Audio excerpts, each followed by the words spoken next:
Assalamualaikum warahmatullahi wabarakatuh. Shalom, Om Swastiastu, Namo Buddhaya, dan salam kebajikan. Selamat pagi, siang, sore, atau malam. Yang saya hormati Ibu Kepala Sekolah SMA 3 Jakarta, Ibu DRA Helmi Rosana, MA.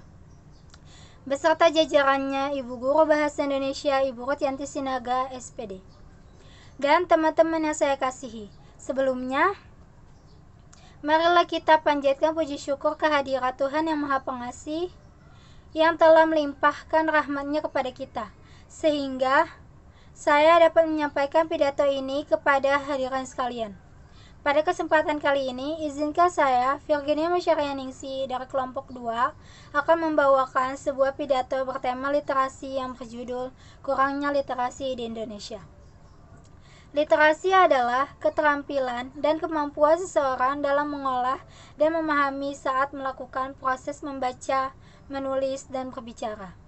Saat ini, pendidikan di Indonesia memiliki peringkat yang terbilang rendah dibandingkan dengan negara-negara lain dalam aspek sistem pendidikan.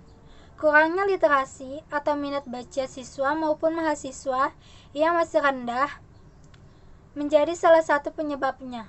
Pengaruh rendahnya literasi yang terjadi di Indonesia umumnya disebabkan oleh kebiasaan membaca belum dimulai sejak dini.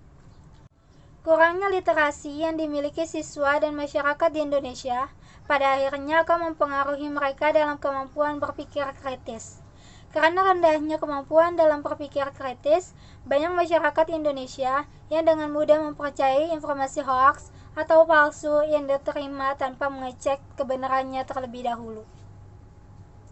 Indonesia menempati ranking ke-62 dari 70 negara berkaitan dengan tingkat literasi yang rendah. Pernyataan ini berdasarkan survei yang dilakukan oleh Program for International Student Assessment atau PISA yang dirilis Organization for Economic Cooperation and Development atau OECD pada 2019. Zaman sekarang, teknologi serba canggih. Minat baca semakin berkurang dengan adanya smartphone. Faktor menjadi pengaruh yang sangat besar bagi seseorang untuk membaca. Untuk meningkatkan literasi, bisa dibangun dari lingkungan yang positif dan dengan dorongan atau motivasi baca yang tinggi, serta memanfaatkan teknologi dengan positif. Salah satu cara efektif untuk meningkatkan literasi yaitu dengan membangun literasi media. Kominfo harus tegas untuk membuat pelabelan situs sebagai hoaks dengan kriteria dan prosedur yang jelas. Selain itu, kita juga harus melakukan kontra narasi yang meyakinkan terhadap hoaks atau opini yang menyesatkan.